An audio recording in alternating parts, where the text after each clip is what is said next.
Well, QJ, it's 4 o'clock on the dot. Maybe people will join us, but this is Mouth of the South. This is the inaugural episode. Me and QJ Peterson over here, my guy over in Denmark, the star point guard is getting a lot of attention. How you doing today, Q? Doing good, man. Doing good. Can't complain. Happy to be here. So, how are you?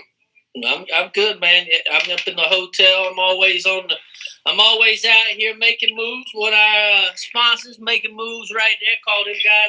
Give them guys a call. But to QJ, let's rewind about 4 years ago, brother.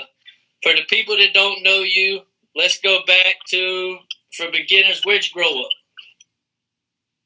I was born in Frederick, Maryland, and I lived there till about third grade, and then I moved to West Virginia whenever about midway through third grade year, and I've been between Martinsburg and Hedgesville ever since, growing up living there. Okay. Who's your favorite player growing up? Is basketball what you always wanted to do? I know you like to play a little baseball too. So. Yeah. Listen. Well, first, my favorite player growing up, I would probably have to say was Derrick Rose. Just his explosiveness, the way he loved to play the game, and everything like that. Like I just really enjoyed it. He had a confidence about him at the age of 22, 23 when he won MVP. And, which is hard to do at that young age in the NBA, but, he did it. So, that just ended up being my favorite guy. But as far as, I knew I always wanted to play basketball. I just didn't know how far I wanted to go with it. Same with baseball. Like, at some point, I had to make a decision where it was either basketball or baseball, and it could have went either way. Right. So, who's your favorite? I mean, I'm 40, you're 26, so I got 14 years on you, but you probably don't remember King Griffey Jr., do you? No, I do. That's who pretty much started the backwards hat swagger. Yep, very true. Yep. My junior and senior year, I didn't have any offers coming out of high school. That's why I went to prep school. It's because I didn't have, only offers I had were for baseball. None were for basketball. And, that was kind of at the time where it's like, I've always dreamed of playing college basketball, never really college baseball. And so that's why I went to prep school. And then VMI they were the first ones to offer me, after the Ole Miss, the Tennessee, Wake Forest, Virginia Tech, all those guys. They told me back in, I want to say it was late September, early October. They told me that I wasn't a Division I player, pretty much. Right. And so it just so happened, like the next live scouting period, VMI came in, and I just had a good day. Like I was hitting shots, and I got a couple dunks, and they really liked what they saw, and they thought I fit their system, and I thought I fit their system as well.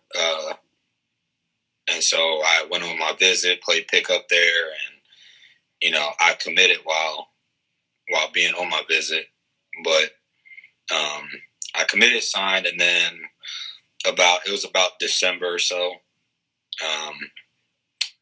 and I started adjusting to the game speed and the level of physicality that prep school was played with and stuff like that, because I was going against Frank Mason every day in practice. So I naturally adapted, naturally got better, and all those teams that said I wasn't a Division I athlete, they all come back asking me to decommit, and I was like, no.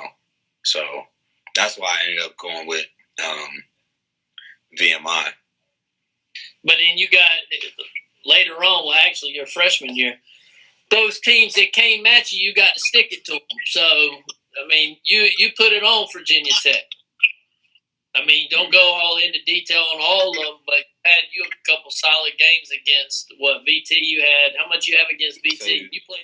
Well, I had 23 my freshman year, 29 my senior year, 27 my junior, and I think it was like 25 or 26 my sophomore year against them. So I'm not sure what the average is, but I had pretty good games against Virginia Tech. So and that's the ACC, and in this world today, and sports, the politics of it, a lot of the times is where'd you go play ball? Where were you at in college?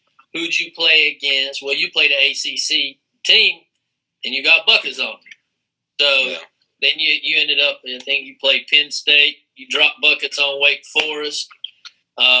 You got to go up against, you said KJ McDaniels is one of the toughest guys that you've had to guard, and you got to take him on at Clemson, which you had an off shooting day. But, I mean, out of all those games you got to play against higher-level competition, I think Clemson was the only one where you actually had a rough showing, huh? Yeah, I think between there and Penn State, because it was my first game back after my the second half of my sophomore season, that was like my very first game, and so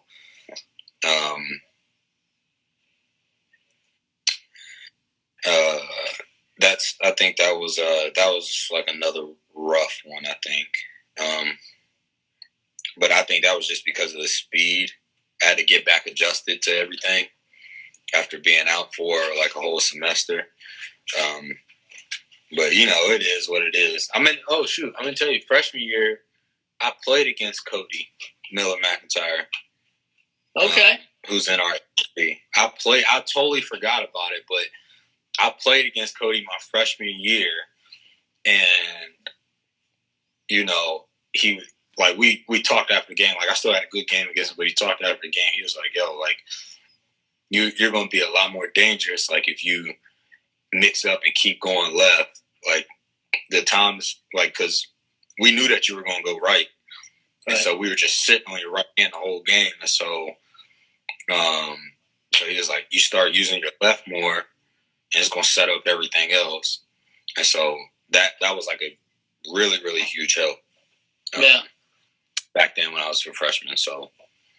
Because each year, every basketball player and like high-level guy, it's like sometimes these guys hit a ceiling, and once they hit the ceiling, pretty much that's what it is. But for some reason, with you, I've seen all 4 years college basketball, you average right at 20 points a game. You become a pro rookie, and your stats have done nothing but go up once you started becoming a pro. And I still feel like, your ball handling now is at an all-time level, and your footwork is ridiculous, and you're breaking people's ankles. And I feel like this summer, that's one of the main things that we got to like focus on is your footwork, adding something else to your game, just for you to just start getting a lane with a lot more ease than what you already are. I mean, you shooting throughout most of the season, you've been shooting 50%. You're shooting over 50% from the field goal, and then in the Denmark league, one time you're shooting 54% from the three, and then you're averaging like 49% from three. You're over 50% from the field, and then in the Champions League, you're 40% from the three and 45% from the two. Yeah, that's nuts, man. It's kind of crazy. A lot of these kids out here, they go to the big schools. The young guys, these first round draft picks, it's like they play 1 year, and they're the best out of the guys that are out there. But I seriously think that the level of competition has gone down over the past couple of years. Besides, I mean, you got guys like Zion and LaMelo, people like that. You got great guys that are coming out, but a lot of these cats, I think, are missing out by staying in college and learning from a great like Coach K or Roy Williams or somebody like that, Shaka Smart, to develop their game. These kids, but the league, I guess the league's just bringing them in to develop them themselves, and it kind of making it hard for guys like yourself that I own a company And if I got to hire an employee, I'm not going to hire somebody who, say I got a trucking company. Am I going to go put a guy that's never drove a tractor trailer and tell him go take off to the port and all he's driven was a box truck? Hell no, I ain't going to do that. So why am I going to put some cat that's young, that's never seen the amount of money that he's going to be tossed at him? So you got to have a good agent. You got to have somebody to manage his money. But then also, you're in this to win the game. So what I don't understand sometimes is why these NBA teams just don't go after a guy like yourself who is like a seasoned vet now that's been told 50 million different things of why he's not in the league yet, which has helped you and your mental and made you a stronger player and stronger person. So now they really, what they've done is they're creating a monster. And eventually, and we believe that this will happen this year, if all falls the way we want it to, you're going to get your opportunity. And I think that you're going to be, once you're in, you're going to be in. That's how it usually works. It's your position to lose. After you got out of VMIQ, you went and we had an opportunity for you to go try out and play with the Texas Legends. At that time, you were just ready to bounce and go play pro basketball and catch a check. So, went to the Czech Republic. You were there for 2 months. You destroyed that league. I got a call from Seth Kim. He offered a lot of money. Said, you over here making $1,600 a month. You want $20,000 a month, my guy. And that was like a no-brainer. And we had 48 hours to pull that thing off, right? Got it done. Yeah, give or take, yeah. Like I think I found out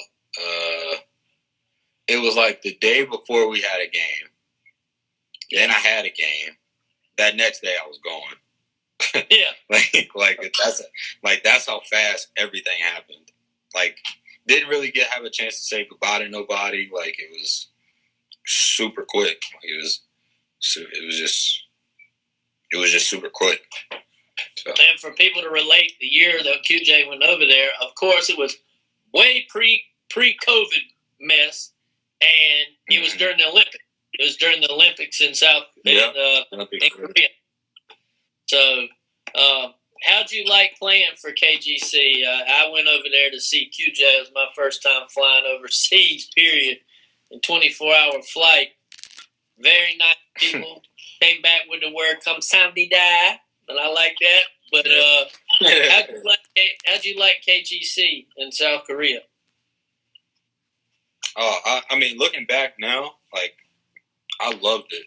Like, it was by far, I think one of the best organizations I've been a part of in terms of off the court, taking care of your stuff, on the court, telling you exactly what they want from you, and me being young,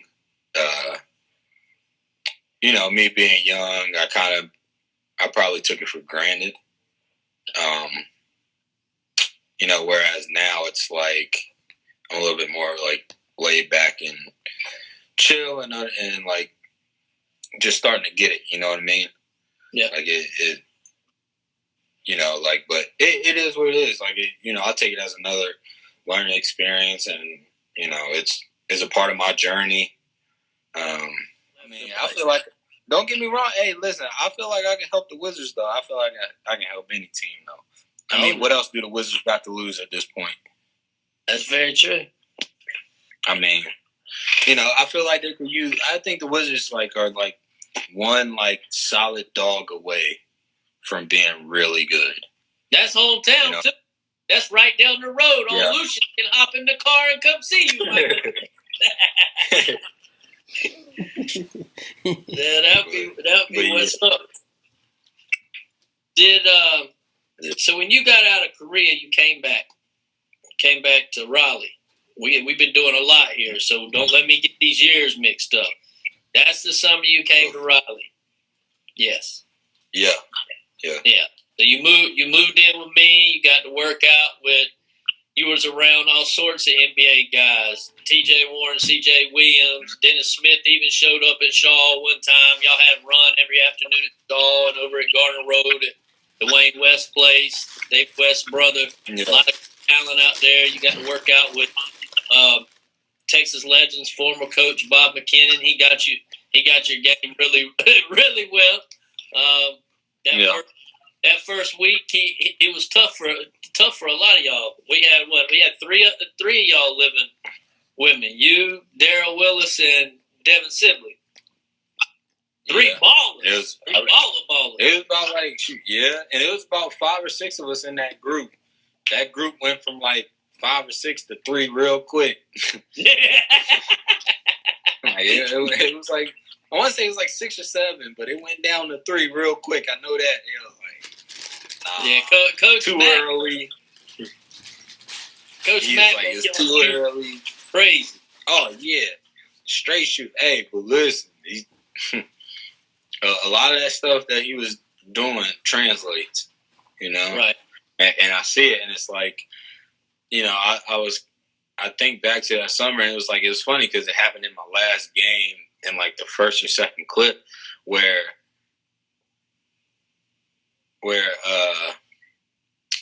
I'm sprinting down the court, down the wing, exactly like the exact drill that Coach McKinnon did. Yep. And catch and shoot 3, in transition. That's, what I'm saying? That's today's modern basketball, though. Right. If you can watch NBA games, you'll see it. People are running down in transition and shooting 3s because almost everybody can shoot. Yeah, they talking about, hey, we'll take the Wizards. We'll take anybody we can get. It only takes one team. Yeah. Then you can go out there and get busy, and then you'll be staying in the league. So you had Coach McKinnon, for the guys out there that want to be NBA players that say they the next LeBron, but they don't want to put no work out. You can't go to work out, come back, hang out, and drink beers, and think you're going to be a pro basketball player. It's not going to happen, my guy. So, what was it? 8 in the morning, you was over there with Wade Harris and Mitch at the Raleigh personal training spot, and they had y'all flipping tires and all sorts of shit. All types of stuff. Yeah, all types of stuff. Lifting heavy. Well, actually, you went there. You went there after Coach Mack. Coach Mack done warn y'all out. Yeah, it was Coach Mack in the morning from 8 to 10, 10:30-ish. Yeah. And then we went straight to the weight room at 11. We was pretty much in there from 11 to 1 or 11 to 12, 8 at 12, and then went straight to pick up at 1. Yeah. And then after a while, we moved it back to 3 just so people could recover. Right. So we can get actual good run in. So we started moving it back to 3. And then that'll probably last for about 2 hours, and then we'll have some downtime, and then from about 8 to 10 or 9 to 11. Sit there and watch D Will play Fortnite. That's what happened. From 8 to 11. Pretty much. And listen to y'all yell at each other, calling each other big head ass, and what in the world else that y'all call all types of stuff. It was a good schedule to be on. It was a pro schedule. You know what I mean? It was basketball all day, and then Saturday, Sunday you rest and recover. I mean, you can have fun on Saturdays and Sundays, but minute Monday roll around, you got to be ready to work. So, it's I learned that it's all a balance. So that summer, besides working out, you went down to Orlando. You went for a couple of days. Kev Martin, one of JCK's guys, got you to work out with them. You went down there. Yeah. Out for them for 2 days. 2 days ended up turning into a weekend. Come back, go drive back down because Q liked to drive everywhere. So Q drove from Raleigh to Orlando 2 or 3 times. 2 times. It was 3 because after the first week, they invited me back for the second week. Right. And so then after that, that's the Lakeland Magic. That's who ended up drafting me in the G League. So I ended up driving down again. Right. The training camp. So that summer you worked out with Lakeland, and then you had you didn't go to G League you didn't go to G League right out as a rookie, but we knew that Coach Mack loved your game, and that summer he sent you down to he got you an opportunity to go to Mavs mini camp, which was good. You got to go there and hang out with those guys, learn some stuff, come back. And then what we sent you, you went out to Phoenix and worked out for those guys. Yeah, that's that summer. The next summer is where we picked 4 teams and we were just straight for a local tryout spot. That's that summer. You went to Phoenix. Yeah, but I'm saying, Phoenix gave you draft, your contract to go into the draft. And then Lakeland picked Yeah. Because Phoenix stayed on their word. They had management change right up to the night before, and you started freaking out. Well, you didn't know yet because I hadn't said anything. Yeah. I started freaking out, and I said, "Look here, man. Y'all done promised my guy. Lakeland called me. They want him, but y'all said you wanted him first, and they actually came through on their promise, even with their new management. But then Lakeland ended up drafting you 23rd in the first round. Yeah. You went down there. You got to play. You got to play with some guys that you just ended up beating a couple weeks ago. Wasn't Bill Jefferson there when you were there? Yeah, he was there. Yeah, he was there. Well, you got revenge this second time. Yeah, it felt pretty good. But let's talk. Let's talk about that game. Would you have 35 points? Who's the team? Let the people know who this team is that you played, what league it was in, and all that for people who ain't following you. So it was against Galatasaray, Basketball Champions League. They're generally one of the top teams in, Europe, year in and year out. But they had just brought in, what was it, 3 guys? 3 guys that played in the NBA? Or 2? Well, they had R.J. Hunter, who was in the league for a little bit, Emil Jefferson, Daryl Macon, Hamilton, and Travis. Is it Alex Hamilton or Josh Hamilton? I can't remember, but they had like 4 or 5 of those guys who've been in the league and around the league. But excuse me. But yeah, we ended up playing them, and I think we were just focused on playing hard. Right. Really, like, we came off a good win against Saucery, and we just wanted to keep the momentum going. And so really just one thing really led to another, and I just made reads out there, and my teammates, made reads as well, and we just went with what was working. Excuse me. We just went with what was working that night, and I just so happened to be the hot guy. Right. It could be somebody else the next time, but I just remember the guys just telling me, keep putting my foot on the gas, keep being aggressive, making the right plays, things like that. So I just wanted to win. That was it. And basically, you won out, but it wasn't enough to get into the playoffs. No. Yeah, but I mean, we got down 0-3, and we finished 3-3. Right. We beat Saucery by 20, and then the next 2 teams, Galatasaray and Tenerife, both by 18, pretty convincingly. So, we did what we did what we had to do given our circumstances. Right. You know, and at that point you can't ask nothing more than that. So. Yep. And you're in the you guys going to the finals in Denmark. Oh yeah, we're going to the finals for the Danish Cup. There's like a Danish Cup, and then there's the league championship, and we're in the finals for the Danish Cup now. Right. So before you got to Bakken, which has been your coming out year, great. We grateful. I know I'm grateful. I know you're probably grateful too for that team and that organization. There's a lot of teams overseas that don't pay on time, and there's a lot of teams overseas that promise you the world and they deliver you a bag of crap.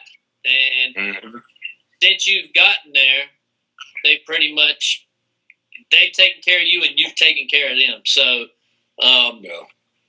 but let's talk about how you got in this situation. So fast forward after Lakeland, you got released. You had a chip on your shoulder, but not as big as the one we about to go into. So you went to Cyprus. While you were in Cyprus, you actually got to play with your roommate from that summer. You got to go up against Daryl in that league, Daryl Willis, which is now where's Daryl at now? He was in France. Is he? Might be Italy. I think he's in the same league as Saucer. Yeah.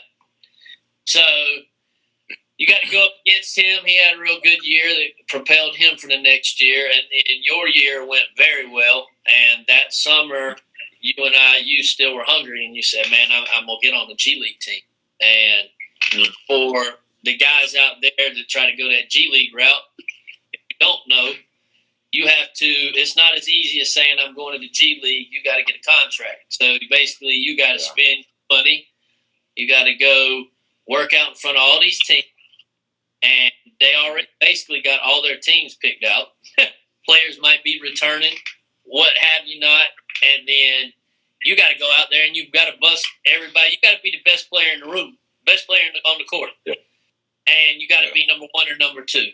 So while you were overseas, I told you that I'd work my butt off and we'd get the best opportunity for G League. So we picked 4 teams. So we went to Wisconsin for the Herd.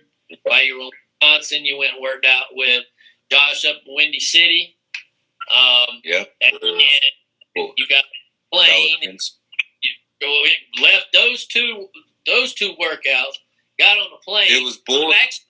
You drove to Wisconsin and Chicago, right? Because you got family in Chicago. Yeah. Then you drive there. Yep. Okay. And then I put you. It was weird. It wasn't weird. It was crazy how it was set up because we had the Bulls on a Friday or Saturday. Worked out there. Then I had to shower at the gym, get on the plane, got into Louisiana that night, and got into the hotel at like 12 or 1 in the morning. Yeah. Then had to be at the gym the next day at 8 or 9 in the morning. But we didn't even start till 10. But it was good I got there early because I could warm up and everything like that. And then I flew back to Chicago and then drove back home. Then that following weekend, we went to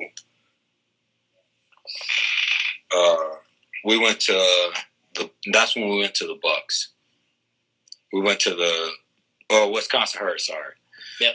Yeah, we went there.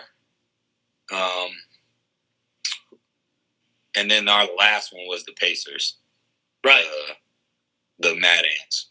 Yep. And then after that, maybe 3 or 4 days go by, Stockton Kings had called. Yeah. Yeah. And Anthony, I'd been talking to Anthony, and Anthony said, Dewey, we'd like to have UJ out here because for all the people that want to be in the G League, the best way to do it, if you're in your third year, you didn't win any conference, You got to wait 3 years if you win accolades. First team, second team in college. You can't be a local tryout player out the door. So you got to a wait period. So it actually ended up being your third year. So we were like, we're not trying out for no more teams. We need a team that's going to make a local tryout player, because then you get an extra week with the team before the draft. So you get drafted, you go try out for a week. They might already have their team picked. So now you got time, you get to run with the team. And one of those guys, shortly after, you was there for 13 days. You were there for 14 days. And you hauled out for 13 of them. And on the 14th, you called me and do it, I don't know, man. And just say thanks, whatever. And we ended up not getting that, so you got real upset. I got upset. And then after that, you took off to the Ukraine. And it's very hard for anybody that waits for the G League. The kids that haven't made it, they know what I'm talking about. You can get offers all summer long and make a lot of money to go overseas. But if you got that NBA dream, you have to wait till November. And now with COVID, they really want a G League season. So if you don't make the team, it's November. You ain't got a job. So you better be pretty damn talented, because it's hard to just pick a team overseas that can take you in the middle of the year unless somebody's hurt or they just playing. So you're a hot ticket item. So you'd even I don't even think it was like a week, and you had your job. Right. Yeah, it was like maybe 3 days. Yeah, maybe. But when you went to Ukraine, you started. You got your own little T-shirt. You got pissed off. Tell me about that. What'd you do? But you just went in a whole nother mindset. I've been running my mouth. Time for you to talk, Q. How are you where you are right now after that whole situation? Where's your mind? At first, I was super pissed, but ultimately, the only person I could be mad at was myself, Right. And so, I kind of said to myself when I was in Ukraine, I'm like, you know what? If I want to be done with tryouts, if I want to be done with workouts, and I want to for sure be on the team, and there is no tryout, I'm just going to have to, kill. Like, just no matter what, just hoop. Don't care. Don't, like, for what? I'm 6 foot.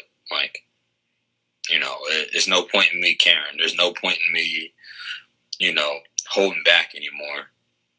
And so, that summer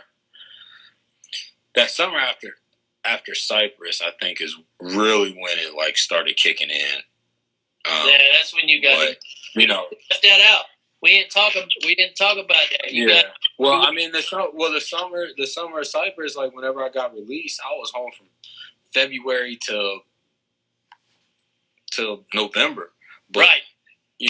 But when I was home, it was like I was working on my game outside on double rims. I had to visualize. I had to visualize people in front of me. I had to visualize different scenarios in the game. Like my imagination, expanded in my workout, and it's just because I didn't have access to a trainer. Like I don't have access to none of that stuff like some of these other guys do, or access to gyms like some of these guys do. So I just imagine different pick and roll scenarios. I imagine transition scenarios, and I just started getting creative with it. And so when I went to Ukraine, my coach gave me the ball is yours, go play type of deal. And so, next thing I know, for me, I feel like I just kept it super simple. I'm like, listen, if they go under the screen, shoot it, make them pay. You can shoot it from 35 plus feet, so make them pay if they go under the screen. If they hedge too hard, you can split it. You're quick enough to split it and get to the rim. If somebody steps over, kick it. If not, finish it yourself. I just really tried simplify it and dumb it down for me as much as possible, and figure out like my game within what coach wants and what my team wants and what it needs at that point in time in the game. So, that translated into, pretty much 30 points a game and 6.5 assists with 7.5 rebounds a game. Right. I felt like the game just slowed down for me. I just simplified it. Ever since then, it's like I kind of just stopped caring. Playing in the Brunson League that summer that summer with Cypress, being able to practice all these scenarios that I was envisioning, that helped with my confidence too. So now it's like I can shoot these side step threes in the game. I can shoot these, step backs in the game and, come off the screen without necessarily having my feet set, but jump in the air and be square with the basket and still shoot on the way up to still give myself a chance to make the shot. Like, I'm capable of doing all these things, and I'm realizing it while playing in summer leagues, like at home in the Brunson League and the Goodman League. Like, it was just crazy. And like just having the mindset of like all these basketball games, whether there's fans, no fans, don't matter. Like, it's all just organized pickup. At the end of the day, it's just pickup. The plays. Like, you got to adjust like on the fly with what the defense is doing, of course, on the plays and whatnot. So, it was just a lot of it was just free. Like, I was just playing. Like, I wasn't thinking about nothing. Like, I was just out there trying to have fun, just trying to win. Now, unfortunately, like we lost more than we won. But,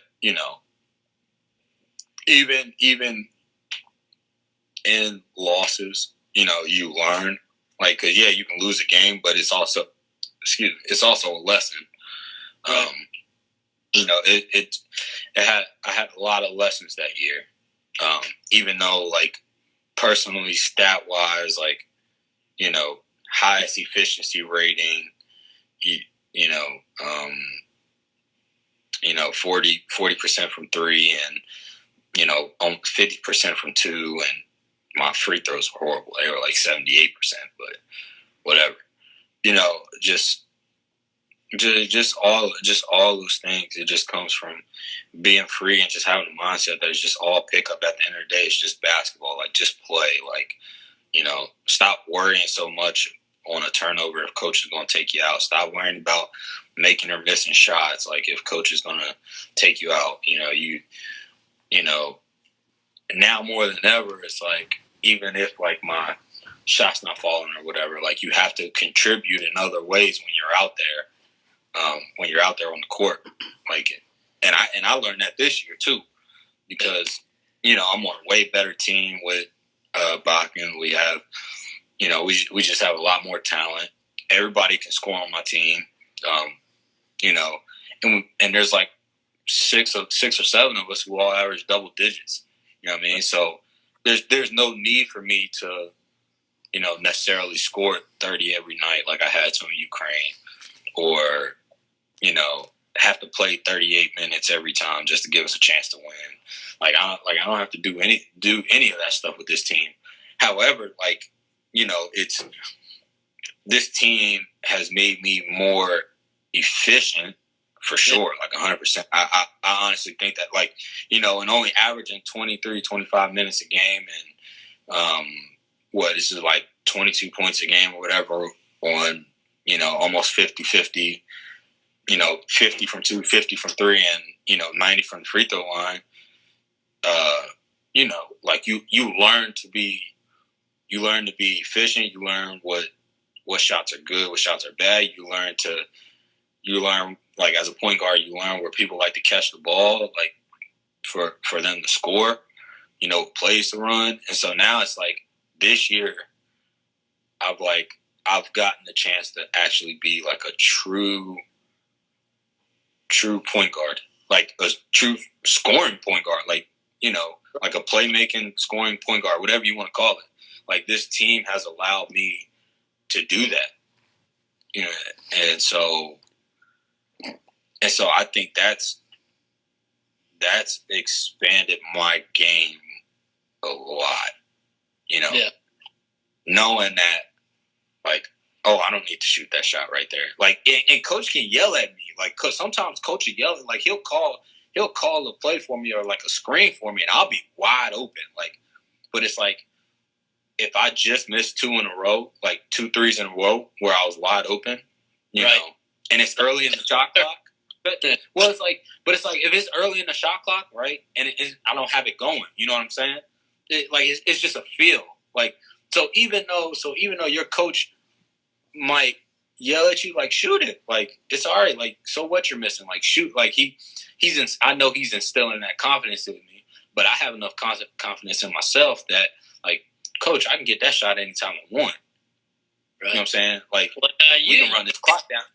You came a long way, Q, because from the beginning, but it's just being young. From the beginning, when you miss, you get pissed off, and the rest of your game would suck. And in the next year, you start changing that. This year, you can tell that. I don't know if it's the team being better, or it's the fact that you've just grown up because, you know, the whole Stockton thing was a wake up to you. I think that we can both tell kids that get in a situation like you, that you're right there knocking on the door. If a coach puts you in for 30 seconds or a minute, do not get an attitude. Go in there, whether or not you get hot, cold, whatever. They're testing you. They're seeing how you're going to play because they might have other plans for you. They want you to come off the bench and be this spark of energy. Well, it's kind of crazy that that's what Stockton wanted. When you went to Bakken, they had Justin Denton, and you weren't liking that you won't get into play. And then you came off the bench. What happened? You ain't never been back on the bench because you gave a spark that just lit the whole team on fire. Justin went back and he went and joined another team because they brought him in to get in the qualifying, right?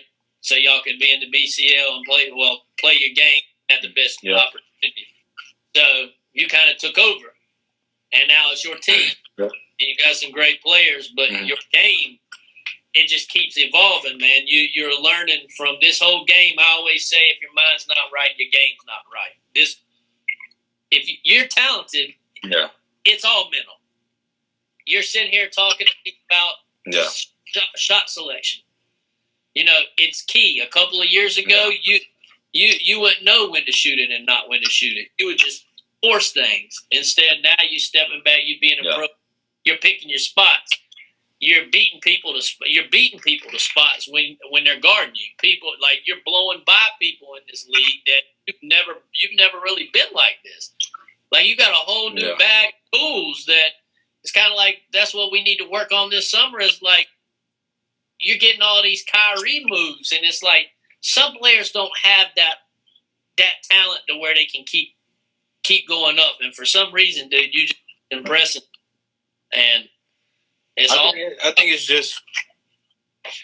it's mainly just, you know, like I said, it depends on the situation and the team and what, you know, I feel like coach wants. Like, you know, I know coach wants us to play fast. I know coach wants us to run certain plays at certain times, and when those times are called, we run the play. But it's like, other than that, he wants us to be free, move the ball, play, like create, like make stuff happen. And so for me, it's super easy. Like, the game's already slow. I already know my defender, you know, isn't as fast as me. So there's no way, like, when I see a small gap, that they're going to stop me from getting to where I want to. And if they just so happen to cut me off, like, I have a counter to it. Like, it's, you know, it's just, I feel like the game is just slowed down, like, completely. You know, with this team, like, with, I think, me maturing as well and seeing the game, I just think it's all coming together, you know. I think it's really all coming together, like, both on the court, off the court, like, mentally, like, it's just all coming together, you know. And you know, I can finally say that I'm in like a good and positive place with myself in terms of like, you know, knowing that every game ain't gonna be like a good shooting night. Every game ain't gonna be like a good, you know, like assist night or whatever the case is. But, you know, a lot of that stuff you make up with energy and effort. And when Justin was here, that's what my job was. That's what I was providing, like energy and effort. And it just so happened like the points were coming, you know, just because I was just playing hard. And so, you know, it's like all of this has just been learning. You know, having to, you know, watching Justin, like see, like sometimes like his shot might not have been on, but then he'll rattle off like 3-4 assists. You know what I mean? Or it's like he'll play defense or get a rebound, or you know what I'm saying? Like, so seeing that and seeing like him like still set up other people, keep guys together and things like that, like I picked up on that a lot, and it's helped. Like it's not only helped us as a team, it helped me personally. Like, and like a huge, it helps me stay in the game, you know.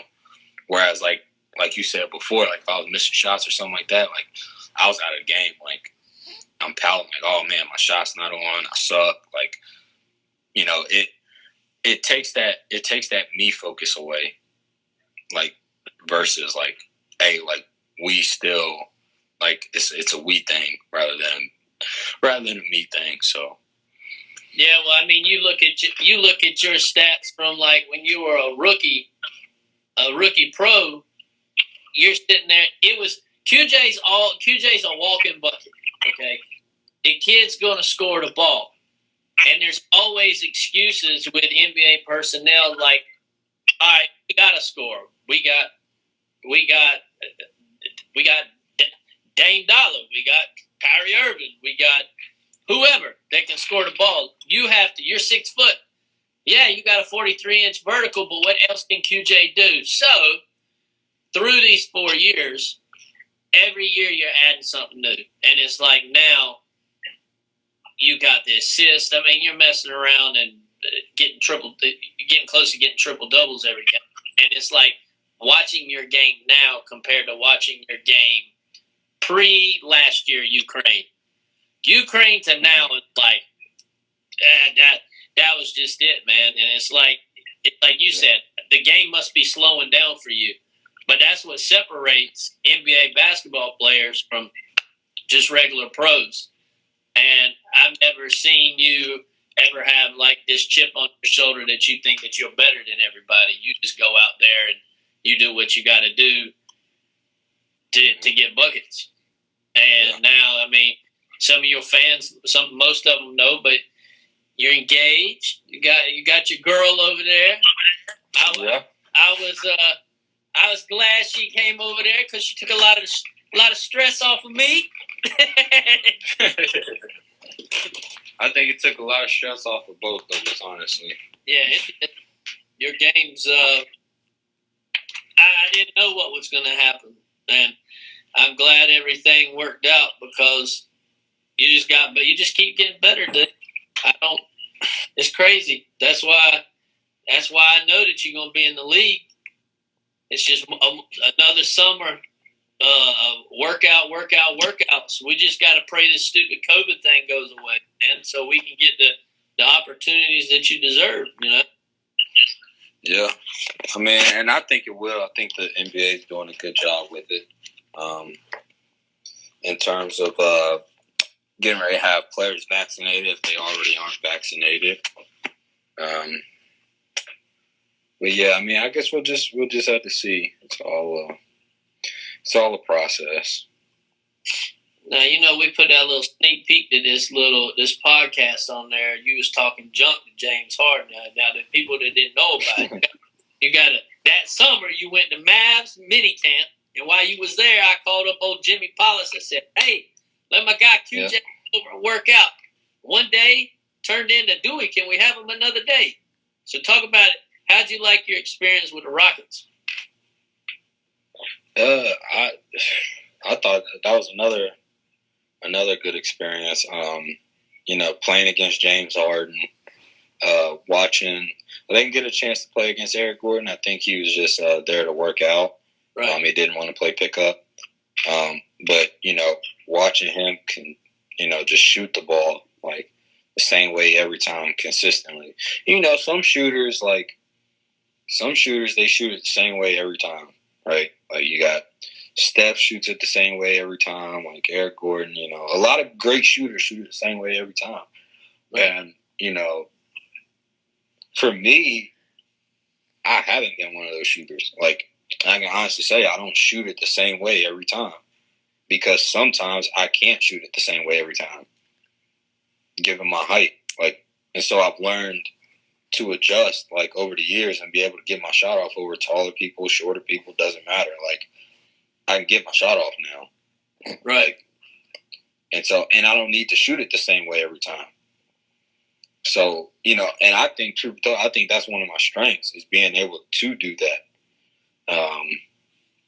But, playing, that was when they had Michael Carter Williams there, Clint Capella there. Hometown was there when Gary Clark was there, right?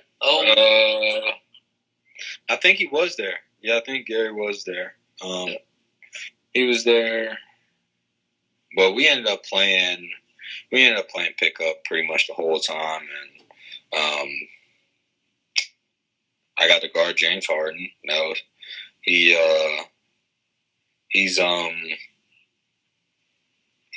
2 or 4 on me. I got 2 blocks, but he got 2 threes, so it's whatever. It's cool. I'm waiting for my rematch. But I mean, yeah, it was good. It was funny because I hit him with one of his moves. Actually on him. It was on the baseline, on the left baseline, mid range. I don't think he was expecting it, but it's whatever it is, what it is. I mean, I had to do it. I had to get him back because he hit a 3 in my face, so I had to get him back at least once. So it was only right I got him back once. I had to, but yeah, I mean that was just a all around great experience too.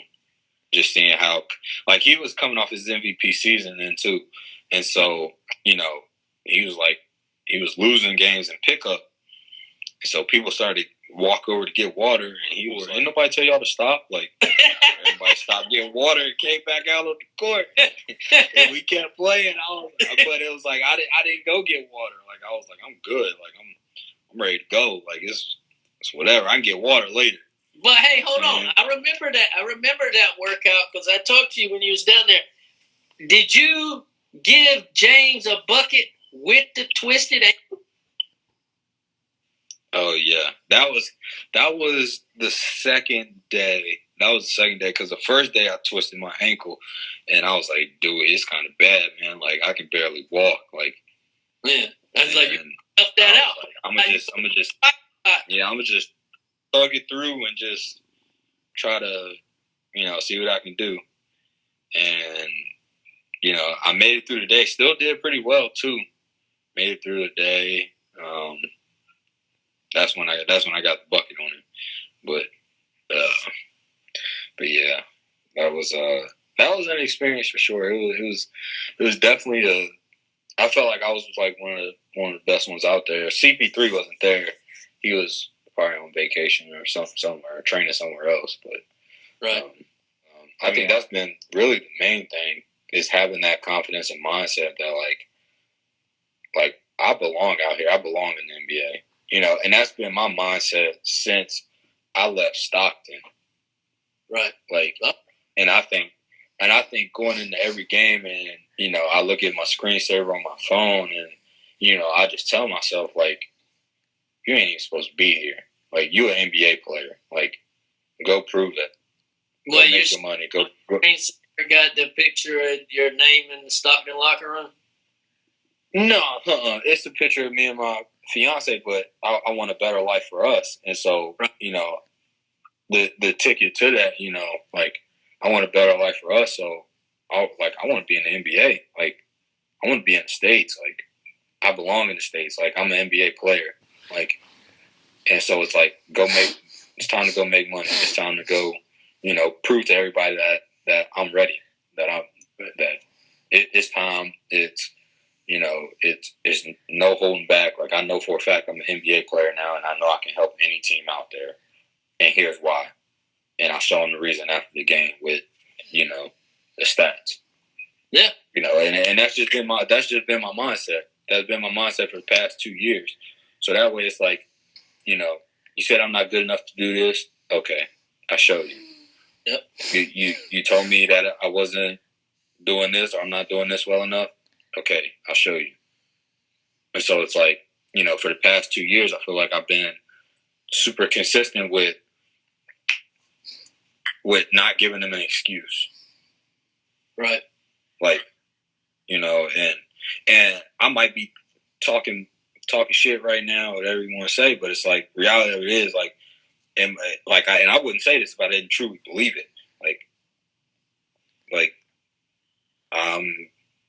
I'm an NBA player. Like, there's no excuse or reason that you can give me now to say that I'm not an NBA player. Yeah, I wish there was. I wish there.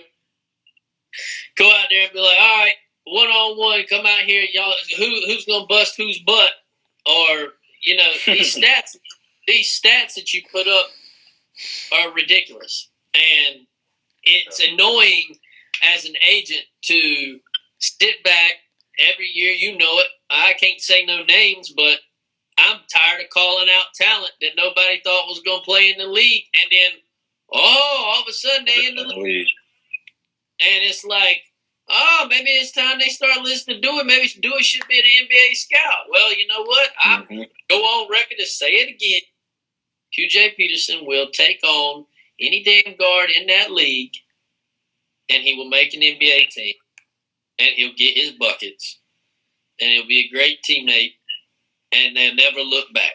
Because once you're in there, bro, you ain't going to get out. You're going to stay right there. You just got to put on the court, not in the door. Yeah, get your foot on the court, your name above the locker again, and the contract ink that you ain't going nowhere. And that's pretty much the whole purpose of you doing what you're doing this season, is to make the league come after you instead of us keep going and kissing butt. Because, I'm tired of kissing butt. And I know you tired of being told that you ain't good enough. Because it's bullshit. Yeah. We being nice. We've been nice. We respect. We understand how hard it is to be in the league and how you got to be, you got to have your mind right. I got my own company. I make my own money. I do this because I love it. And I want to see guys like you make it to the league like I wanted to. So I don't benefit by going and saying, my guy's an NBA guy. I'm not going to waste somebody's time being a businessman and say, hey, my guy, like people say, my boy can rap, and his boy be trash. Everybody's a rapper. Everybody's the next Michael Jordan. They're not the next Michael Jordan. They're not the next rapper.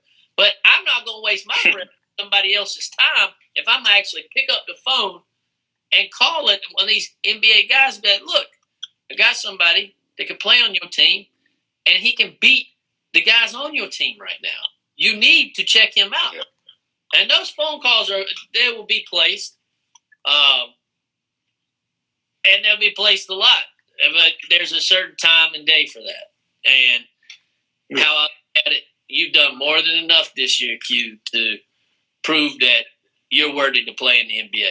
And by me running my mouth and telling you this, you knew this morning I got a little surprise for you. So this morning when I called you on the way to Charlotte, I started scheming. I was praying to God, asking for a miracle for QJ to finally get in the NBA. And I was like, man, I'll be sitting here, all this politics and stuff. They got Black Lives Matter, they got Antifa, they got the Proud Boys, they got all these movements. Well, we're going to create our own QJ. And I thought, a lot of people say, why not us? You know what? Not me, but you, brother, you belong in the NBA. So I'm going to create something called I Belong. #I Belong. And I already got, if I can work this thing right, already got your shirts made up, brother. You haven't. Shout out to my boy Chris Ruffin, who also makes Chris Clemens with the Rockets shirts. Here's your shirts, brother, in white. And I show them to you. That's tough. Yeah. That's super tough. So the middle one says put QJ on.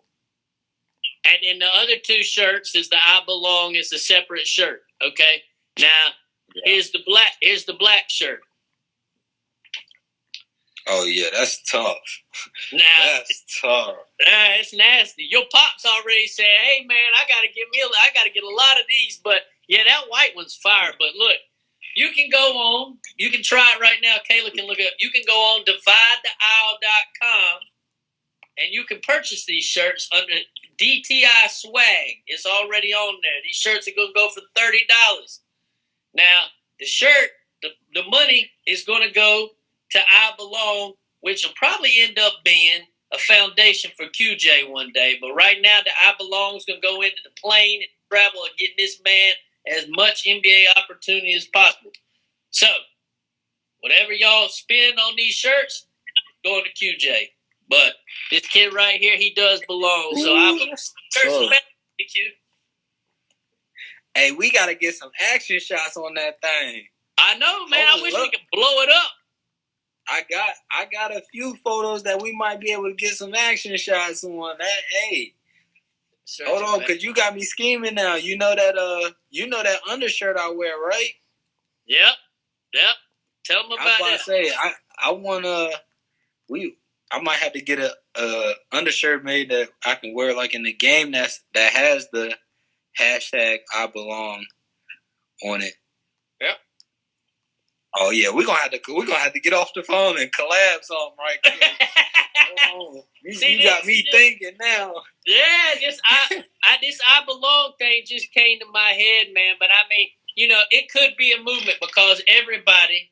I don't want it to be a movement. This is your movement. I thought this up for you because you do belong, but at the same time, how this world is, no matter whatever side of the aisle you on.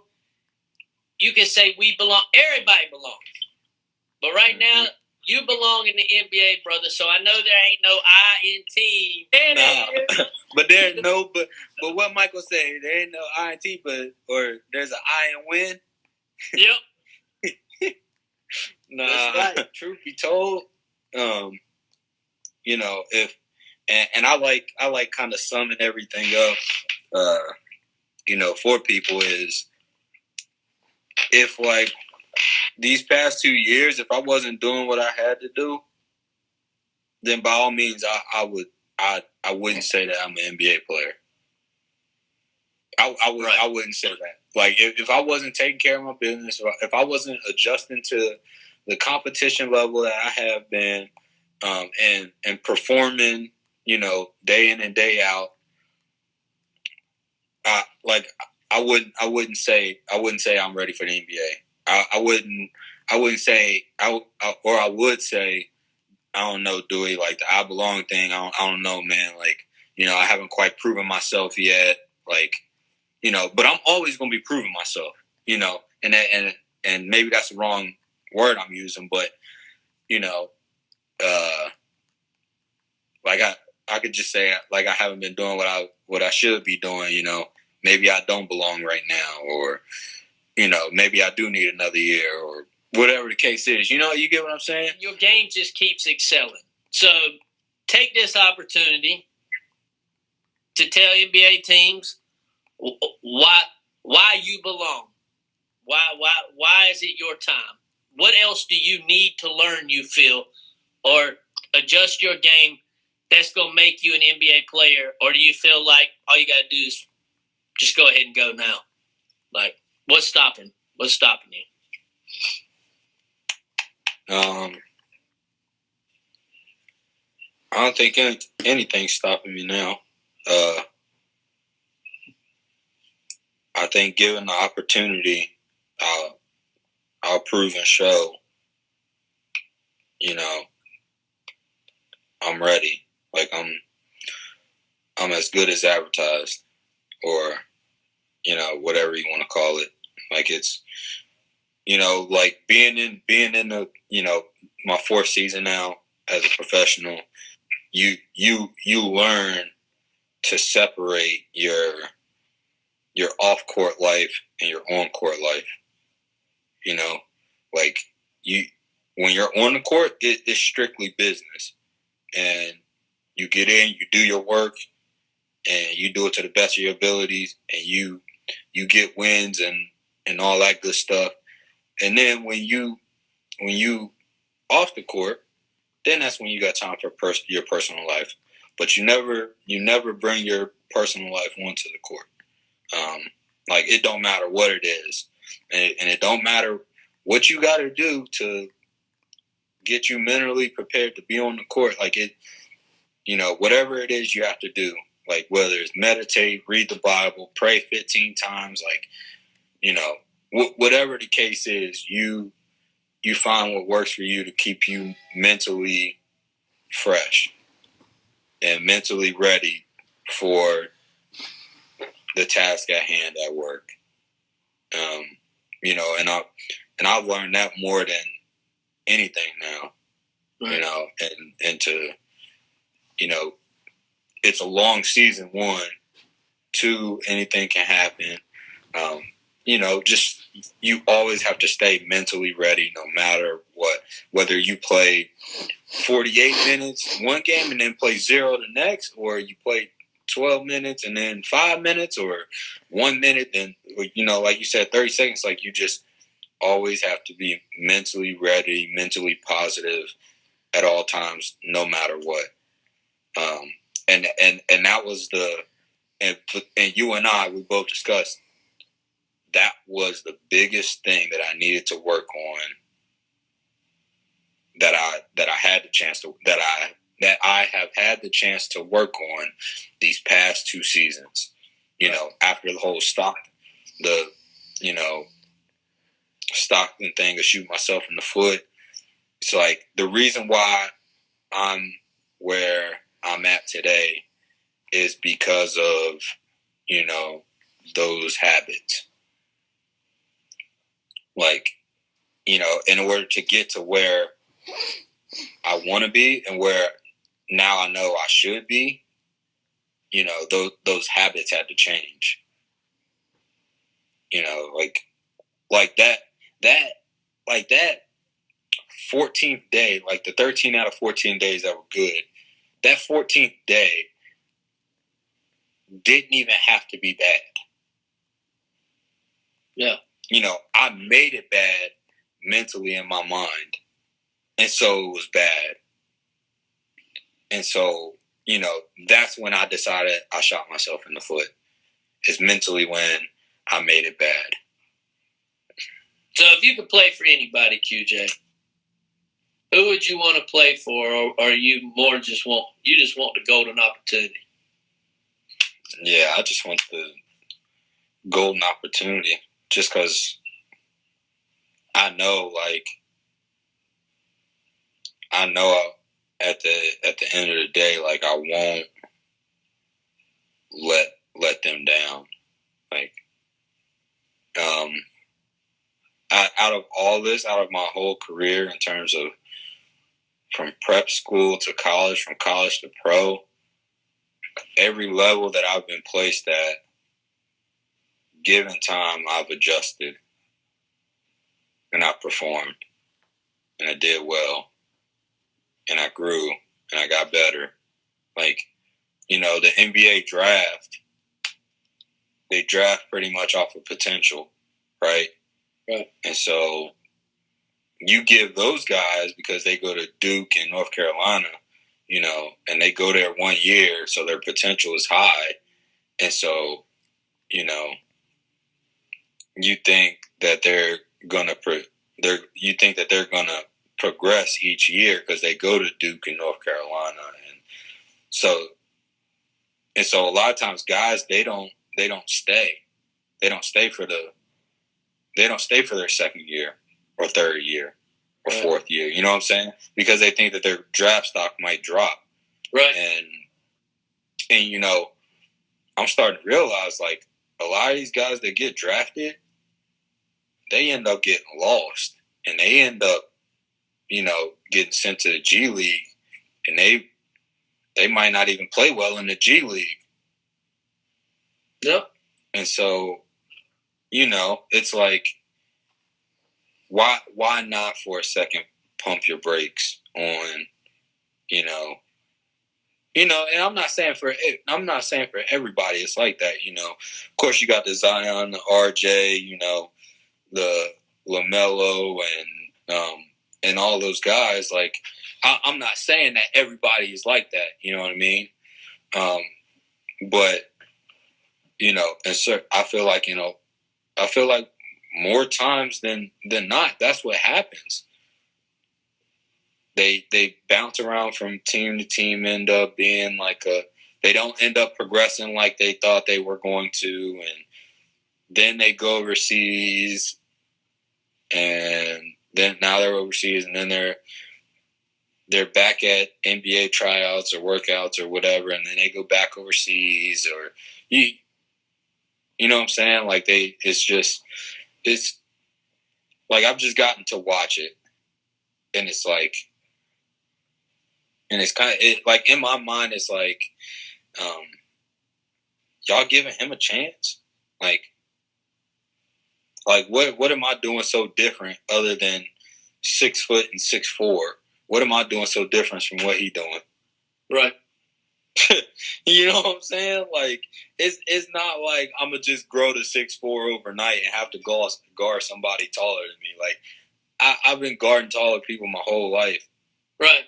Like I was never one day taller than everybody, and then all of a sudden I stopped growing and I became shorter than everybody. Yeah. Like it you know what I'm saying? Like it's tough. It's tough to see, tough to watch, but my dad always told me, control what you can control, and the cream will always rise to the top. Like, yeah. So very true. I think your pops. I think there's something that you and me have always been like this. We grew up watching the NBA. We didn't grow up watching overseas basketball. There's nothing wrong. There's nothing wrong with overseas basketball. But if a kid lives in America, and I grew up with Michael Jordan and Magic Johnson and Charles Barkley, I'm gonna want to be Michael Jordan, Charles Barkley. I'm gonna want to play in the league.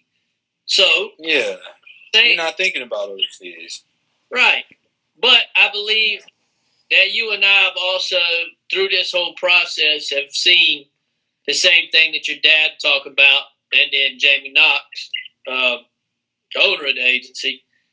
There's nothing wrong with going overseas and making a check and making them come after you, because the G League is not. It's great, and it's like you're one step away from being in the league, but your chances of being called up to where you can go overseas and catch a check, a nice check, you can still get to the NBA in another manner. You can, if we have a regular season, you ball out. A normal season, right now, you would be on a summer league team in Vegas this summer, but we still don't know if there's a summer league. We don't know what's going on. But the type of the caliber you're playing at, that would be so this summer, what would happen? You would leave Denmark, you would come home, you would train and be ready for summer league. Then you go to summer league, you ball out, you play there. Hopefully you show out, do your thing, and then they invite you to mini camp. Then you invite to camp, and then all of a sudden, it's like CJ Williams did. All of a sudden, a 10-day turns into a 43-day, and it's like, and he wrote it out, and then got a deal with the Clippers. Like, there's other ways to get in the league. You don't have to go to the G League. You can, if you got money on the team, you might need to take that money. But I understand somebody that was in your situation to where I didn't have to pick up the phone a lot to ask for an opportunity for you out the gate, because you tested the waters in college early. And, people know who you are. And it's kind of like, that's the type of people that I believe a person like you and Antoine Mason that keep getting beat up, but keep coming back and coming back stronger than they were before. Like, that's like life, man. That's what our families teach us. And it's kind of like, the league needs to honor that. Like, guys like you are better than these rookies that are coming out. Like, if I'm putting a team together, I'm going after the guy that's had to fight and claw. Like, because he going to come fight and claw for me on my team, and he going to appreciate it. He not going to be like, I done bought me a check. Let me go buy some new gear. Let me get a car. Let me run around with some buns. Let me get on Tinder and get a couple tenderonis. It ain't going to be like that. You're going to go over there and going to do what your screen name says, and you're going to be all about your buckets. And it'll be a miracle, dude. That day happens, we're going to be crying like crazy. And I'm going to be talking shit on the sideline. Oh, for sure. But, that's going to be when the real work starts. Like, you think we working now? Like, oh, yeah. We just going to kick it into another gear. What's going to happen is I'm going to be even better than what I am now. That's all. That's all that's going to happen. I mean, scary thing. And I'm not trying to brag or boast, but the proof's in the pudding, man. Like, yeah, I know myself, and it's what I'll do, and it's what I've always done. Like, I've always worked hard. Like, I've always, gotten better throughout seasons. I've always adjusted and adapted in every situation. Like, I guarantee you that any one of those draft picks that go to Duke and North Carolina, I guarantee you they couldn't make it through half of a semester out of military school. Guarantee it. Well, I'm a huge Duke fan. These players today, not knocking on these players, but like, you would wipe the floor with these guys, and they're getting first round money. Like, this shit don't make no sense to me, man. Like, the talent level is nowhere like it used to be. I mean, it is what it is. But now it's like you see there's a lot of younger overseas guys now that are getting drafted. Right. Just because their development skill wise is a lot better. Like, a lot, like, there's you'll have some like freak athletes coming out from overseas, but a lot of times you're not. And so they're just very fundamentally sound. And fundamentals is going to take you a lot farther than athleticism. Like, you'll always have a chance on a team if you can shoot. You always got a chance on a team if you can play defense. Like, that's just the name of the game right now. Look at shoot. You got a chance. They thought Luka gonna be a bust. Come on. Oh my God, this guy's Luka's tough. And it's true what he said. It is true what he said. Like, it's easier to score in the NBA than it is overseas because you don't have 7 foot just standing in the paint. Like, you don't have just 6'8" standing in the paint like you do overseas. Like, the help defense isn't as strong overseas. Like, there's more space on the court. And so yes, it is easier in that aspect, But, like, I feel like for me, it's like if you can score overseas, then you for sure can score in the NBA. Like, oh yeah, because they can let you shoot. There's no doubt. It's just I just feel that that's just my honest opinion. Like I said, I haven't been at the NBA level yet, but I think I will be next year. And there's not really any doubt in my mind about that. Like, whether it's NBA and they decide to send me down or put me on a two-way or whatever the case is, like, I feel like I'm going to be there. Like, and I'm excited. I'm just excited for what's to come. I don't know what's gonna happen. I don't know what's gonna come, but whatever it is, like I'm excited for it, and I'm preparing myself mentally now, right now, and it's only February. I'm preparing what's to come, So, well, bro, it's good talking to you. I'm gonna chop all this up and pick out the good parts, yes, sir. Long parts, and send it off. Some of us gotta go to bed and get ready for games tomorrow. That's as right. much shit I done just talked, I gotta now perform tomorrow. So, so thanks. All right. Thanks. Well, y'all, you be all right. You might go score 50 tomorrow now. Who knows? Just going for the win. That's all that matters. As long as we get that win. As long as that number increase on the left side and not the right, we good. 10 assists, QJ. 10 assists. I'll see what I can do. All right, brother. Well, you and Miss Peterson have a good night. All right, big dog. It was good talking to you. All right. It's a divide the aisle, mouth of the south. We out. Later, Sam.